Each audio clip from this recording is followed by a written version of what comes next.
No intro today, just me. We're going to go and tag a couple of people.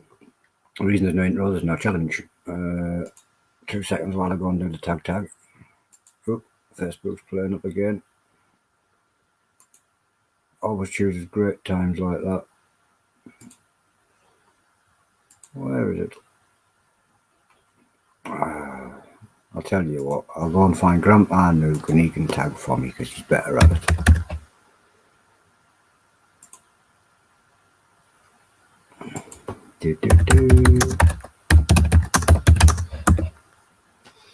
That might help. There we go.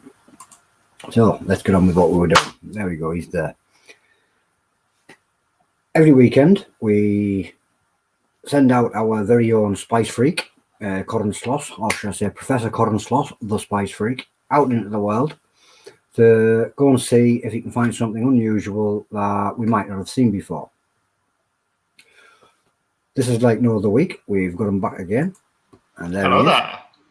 Our very own spicy freak. So, where have you been? I'm in your very own Chili Warrior t-shirt. Our very own Spice Freak Chili Warrior. So, where have you been on your travels this week? Well, you got a slight sneak peek yesterday of a little mini bottle of sauce. I don't remember where I actually put the mini bottle, so I won't be showing you that again, I guess. What we do have is the big ones that go with. Start with this one. The JGA 7 from Ignis. Adele was checking their website out today. I do not know what the 7 stands for, but the JGA is jalapeno and green apple. Full ingredients list, though, is jalapeno, cider vinegar, green apple, lime pulp, onion, sugar, garlic, salt, spring onion, ginger, lemongrass, and kaffir lime. So it gets quite Thai at the end there.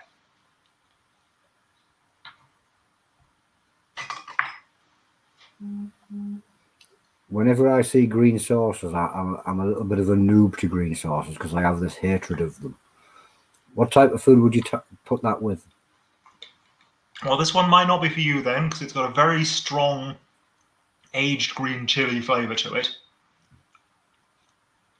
And then a little bit of the apple sweetness to balance it out, but not nearly as much so as you get in green srirachas that I've had in the past. They tend to be rather sweeter, rather more garlicky than this.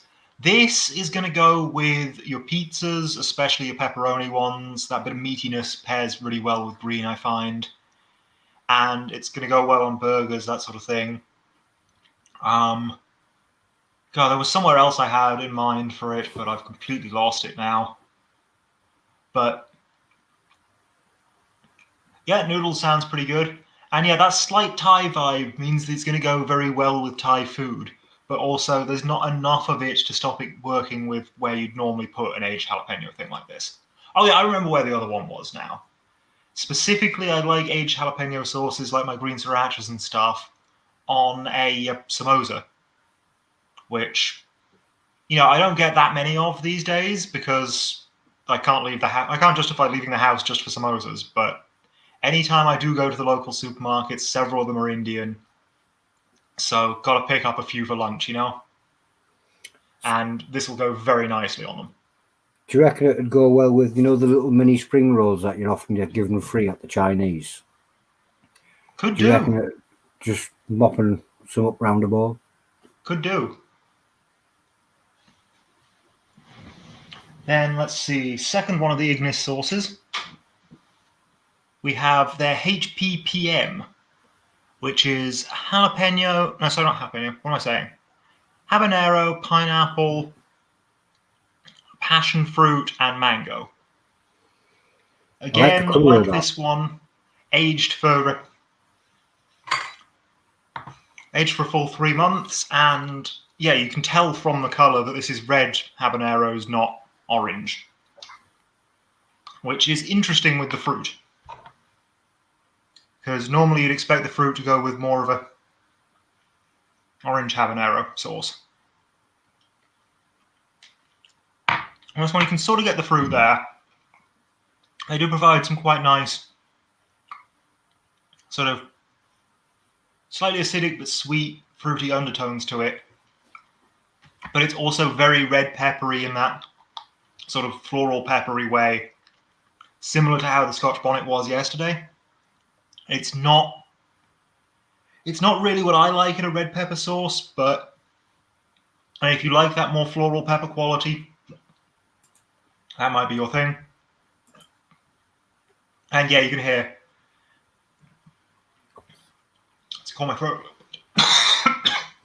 Jeez. Got a few hiccups there.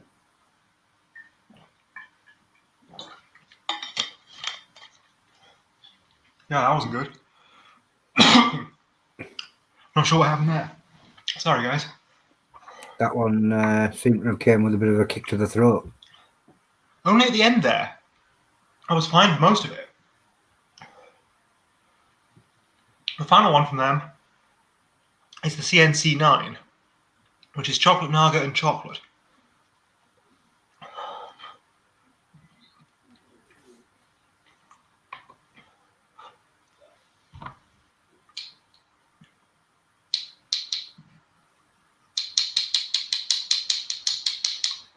And this one, as you can see, is rather thicker than the others. The chocolate definitely affects its texture. Careful, because it could be just a plug in the bottle, and sometimes you get rid of the plug and it goes bloop. Sometimes it does, yes. This one, however, I think just blobs out anyway, but not in huge chunks. I'm going to put the lid on and see what I can do about it, because this is not coming out too well. And it's a lot thicker than the other Naga one that you saw yesterday.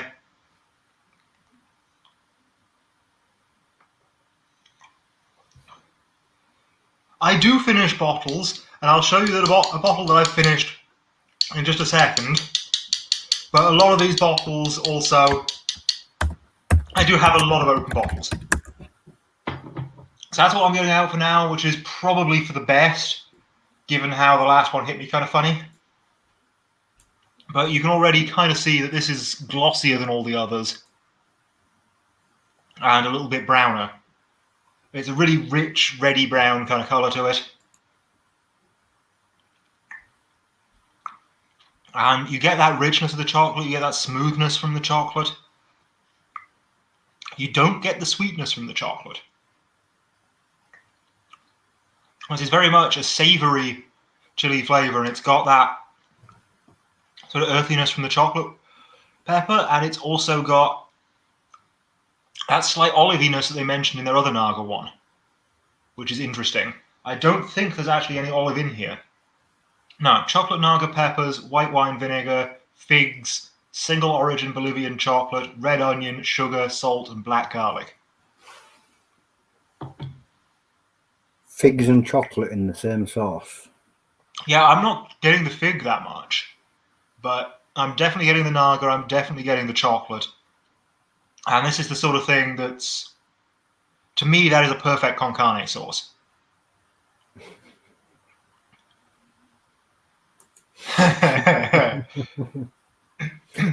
Yes. About as interesting as it's going to be in this house by the looks of it. So yeah, I think my favourite of the bunch is the jalapeno one, but this one is really interesting, and I'm curious to see what else I come up with to do with it. Because definitely that's going to be burgers and con carne all the way, at the very least.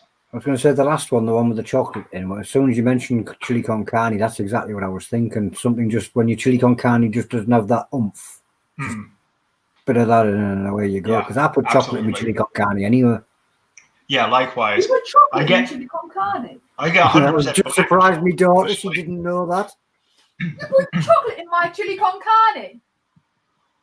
Like, chocolate? I'll never eat chili again. Mind blown, boom. It genuinely works, though. It adds that extra depth and that extra dark depth and richness to it. Yeah, dark chocolate. And it weirds out anyone who hasn't heard of it before. But it is great. Yeah, we've just seen. Yep. So, somebody mentioned me finishing bottles. The most recent bottle that I've finished is this one, Daddy Cool's Brune. The Brune So this sauce. is Steve Cooley, who I believe is part of the group. He is. And yeah, this is his brown sauce with a wide variety of different fruit and stuff in it. Let me read the full ingredients list to you. We've got malt vinegar, which contains barley malt vinegar, barley malt extract, 5% acidity, blah, blah, blah. Apple, black treacle, chipotle sauce, which is 9%, and that sauce is 1% chipotle, so it's not a lot of chipotle in there, but it's enough to give it a light smoky undertone. Well, that And sauce then there. garlic, salt. Oh, sorry, that's still part of that. I'll read the full list of sauces that's in the sauce. So tomato, onion, chipotle chili 1%, garlic, salt, celery, salt, and spices is what makes up the chipotle sauce. Back to the regular sauce though: orange juice, apple juice, tamarind, onion, tomato puree, soy sauce, date puree, prunes, garlic, corn flour, black pepper, spices, and mustard. Yeah. That one there is actually on the Nuke website as a recommended product. If you're only expecting a basic brown sauce, you're looking in the wrong place. If you're looking for something with a bit of a fruity flavour and a bit more kick, like the HP type, if you want just that's a real strong oomph of brown sauce flavour, Chili Project is the way to go. But Daddy Cool's adds more of a variety of fruit, that hint of smoke, that hint of soy, all that sort of thing going on. It's less intense than the Chili Project one in terms of pure flavour, but there's so much more going on with it, I think. So both have their own strengths, and it really does depend what you're looking for. It's exactly. It's like which one's your favourite, HP or Daddy's, and all the rest of it. It's like some people prefer one, some people prefer the other, and I honestly, when I first tried Daddy Cool's, I tried it and went, well, this is just brown sauce. This isn't anything special. And then I went to the shop and I bought a brown sauce, and I tried that, and it was crap. This is way better than the stuff you get in the supermarket. Yep. It shouldn't I be just just clearly cold brew. remembered brown sauce being better than it was. Yeah, when you were a kid, you seem to remember brown sauce as being a lot better. But yeah, this is the good stuff. That's As the is good Chili one. Project. Anybody that wants to, Yeah, this carry on. not a lot of heat to this at all. This is a very mild one. You'll get a tiny tingle from the chipotle, but it's almost nothing. And it really is just there to add that extra little depth of smoke to it, I think. Goes absolutely brilliant on corned beef hash. Oh, I can imagine. It's gone really brilliantly on tonight's shepherd's pie as well. Funny that, we had the same thing. It is. The final thing I wanted to show is I've been testing out this, I've been trying out this Pasilla chili and 5-spice dulce de leche from Tim Greaves' Forage Fire. And I'm not going to try any of this on camera because I've got very little left and I'm still in the middle of writing my review of it. But basically, well, if you've not had dulce de leche before, he describes it as similar to salted caramel, and it kind of is. It's a dairy-based caramel spread, a little bit of salt to it, not too much, and the spices he's got in there he's got 2 different types of cinnamon, star anise, cloves, Szechuan peppercorns, that sort of thing. Gives a really nice woody spice that works really well with the various Mexican chilies that are in here, the ancho, the pasilla, the guajillo, and also works really well with just how sort of milky, creamy his Jersey milk and cream is. Well, Kaylee Smith says that's beautiful stuff. Yeah. I understand a lot of people love this one. To me, this is a little more Jersey cream than I would like. I prefer more of the caramel flavour, less the dairy flavour, but that's just my personal taste. It does, however, melt beautifully if you add it to a crepe in the pan. I have one question for you.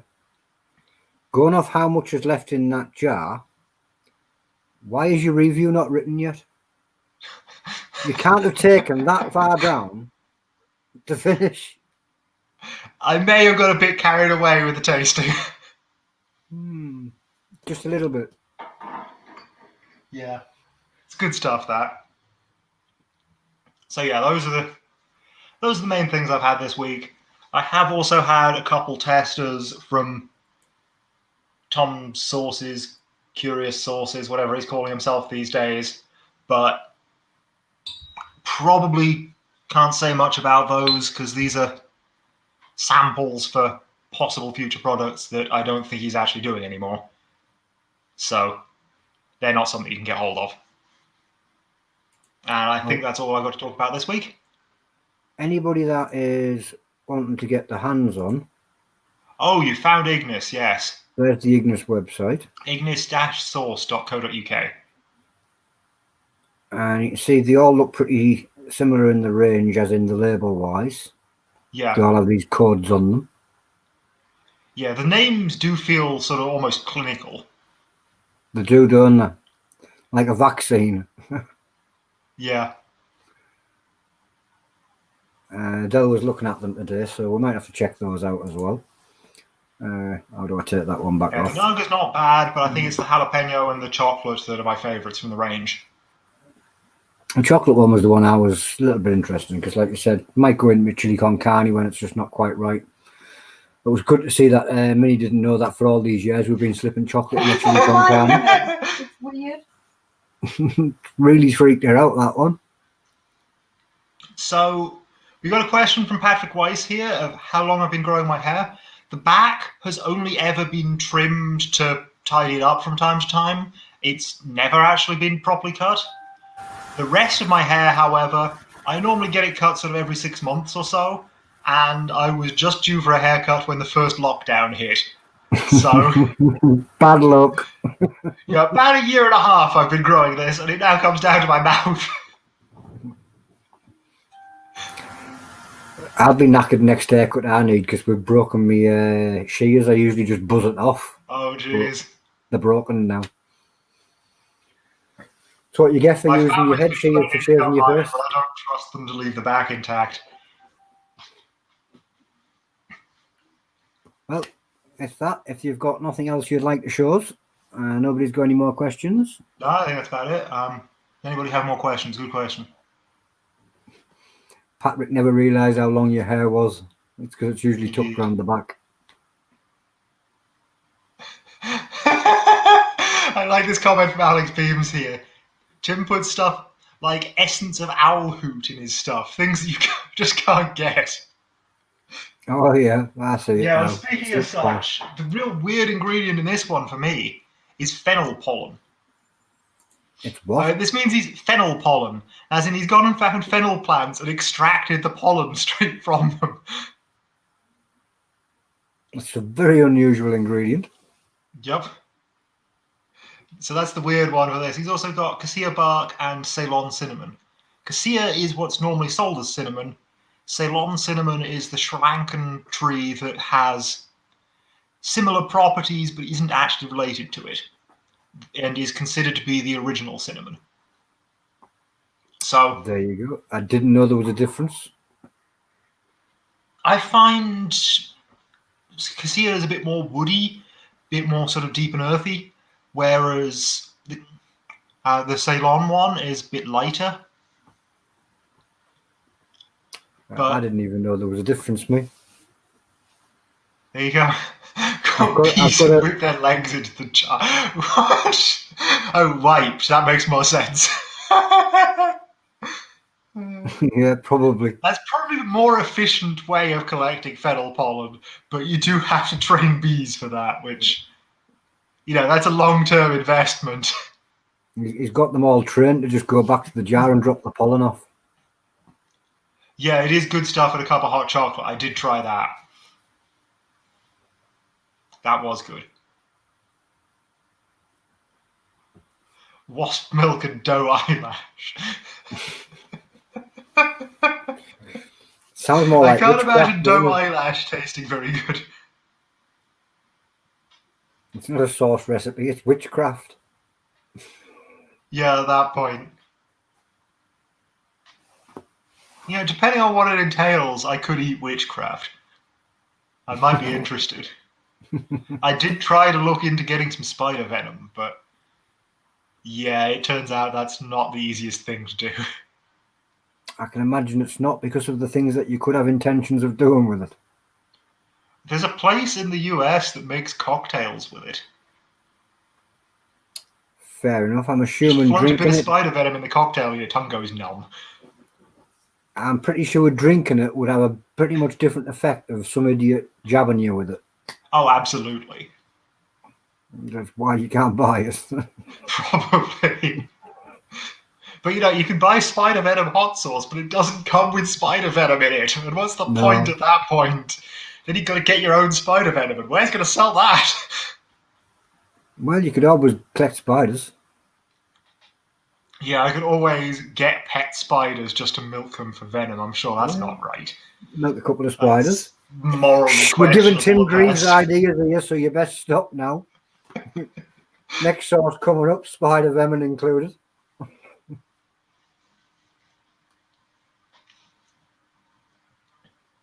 Recipes that involve chance while making. Yep, that definitely sounds like witchcraft now. I think we're delving into the darker side of the internet. Potentially. He's a very clever guy, Alex. You're right, the way he balances things that you just wouldn't expect to find. I mean, while personally, as I've said, I would prefer this a little less milky and dairy forward. You look at this, you see pasilla chili and 5-spice. You've got Mexican peppers, you've got Chinese spices in what is apparently an Argentinian spread. It makes no sense. I could not picture how it would work together, but it really does. Tim has a little secret up his sleeve. He's a chef. Yeah. Well, it's hardly a secret at this point, but yeah. No, he knows exactly what he's doing with all these ingredients. Oh, absolutely.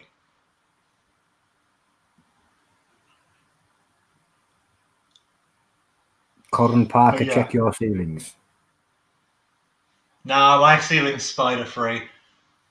And definitely not any venomous ones up there. I get it now. I was a bit slow on the uptake. Well, with that, I'm going to say good night, guys, and let these get back on the internet and stuff. Thanks for coming again, Coran.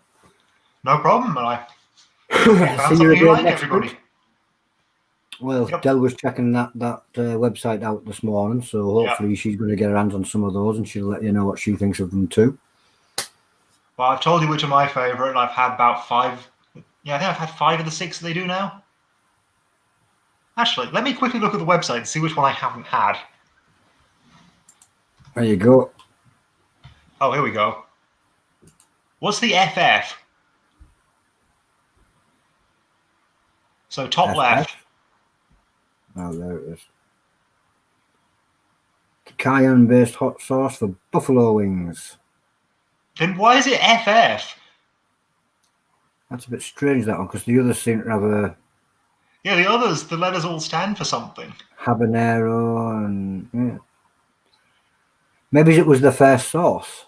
Yeah, maybe it's just their first fiery sauce or something. What we might have to do is we might have to bring them in one day and have a little chat with them and find out. Yeah. Sounds like a plan. James Nixon says it stands for foraged fire. Foraged fire, yeah. Well done there, James. It absolutely doesn't, but it would be great if they had a collaboration. It would be great if it was actually because it was called foraged fire. It'd be funny. Although that said, Tim already does a few fermented ones that are fermented rather longer than 3 months, so... Well, I'm going to say bye, guys. See you later, Coran. Yep. Catch you all next time. That was Coran the Spice Freak Sloss.